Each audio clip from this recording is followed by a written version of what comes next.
Sebulan lebih pemirsa bencana alam banjir bandang dan longsor yang melanda Aceh Tengah, Aceh warga di sejumlah titik masih terus berada di posko-posko pengungsian.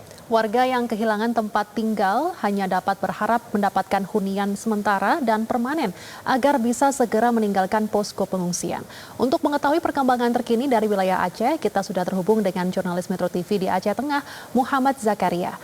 Selamat pagi Zakaria, bagaimana kondisi para pengungsi di Aceh Tengah saat ini?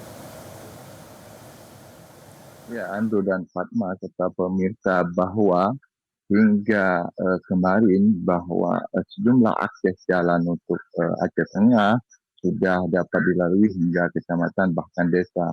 Dan data terakhir kami dapatkan hanya 37 desa yang masih terisolir. Dan dengan terbukanya akses ini untuk akses untuk pengobatan bagi warga pengungsi juga sudah lebih baik dari sebelumnya, di mana hampir sejumlah wilayah posko pengungsian baik itu Kecamatan Bintang, Kecamatan Linge, Kecamatan Ketol, Kecamatan Rusit Antara hingga Kecamatan Celala kemarin sudah dapat dilalui oleh sejumlah petugas medis, baik itu dari pemerintah, TNI Polri hingga swasta sudah dapat masuk ke wilayah Aceh Tengah, sehingga hal ini juga dapat memudahkan para warga untuk mendapatkan pengobatan dari pihak-pihak medis. Dan kemarin juga kita memantau daerah-daerah terisolir seperti di Kecamatan Ketol ada 9 desa yang terisolir penuh karena akses jembatan mereka terputus total,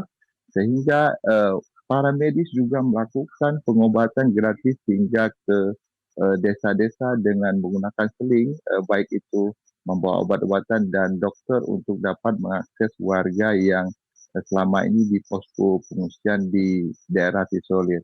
Dan hal ini juga membahagiakan para warga di mana memang seling-seling ini sangat minim. Dan kemarin kita mendapatkan info ada bantuan dari donatur hingga Kapolri sendiri yang mengirimkan seling ke sejumlah wilayah di Aceh Tengah. Dan hal ini dapat membantu proses pengobatan hingga penyaluran logistik ke daerah-daerah yang sangat terpencil selama ini. Begitu. Kemudian bagaimana dengan update terkini terkait dengan pembangunan perumahan hunian sementara untuk warga di sana? Apakah ini sudah dibahas oleh pemerintah daerah? Iya, memang kemarin kita dapatkan informasi bahwa pemerintah daerah sudah mengajukan 2.000 lebih rumah hunian sementara kepada pengungsi yang ada di Aceh Tengah. Dan ini masih dalam proses pengajuan kepada pemerintah pusat melalui BNPB. Dan hal ini juga kemarin direspon oleh warga yang memang sudah sebulan lebih selama ini di posko pengungsian mengharapkan adanya rumah hunian sementara sambil menunggu hunian tetap yang akan dibangun oleh pemerintah. Karena memang di sejumlah tempat posko pengungsian ini menggunakan fasilitas umum seperti kantor desa, sekolah-sekolah yang ada di kecamatan, sehingga nantinya pada bulan Januari sekolah sudah akan aktif kembali dan mereka resah akan tinggal di mana.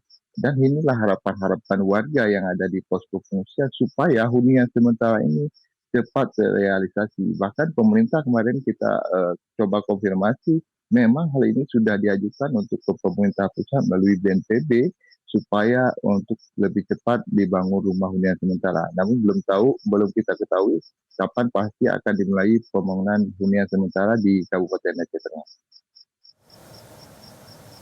Baik, terima kasih Zakaria yang sudah melaporkan langsung dari Aceh Tengah Aceh. Semoga hunian tetap maupun sementara bisa segera terrealisasi.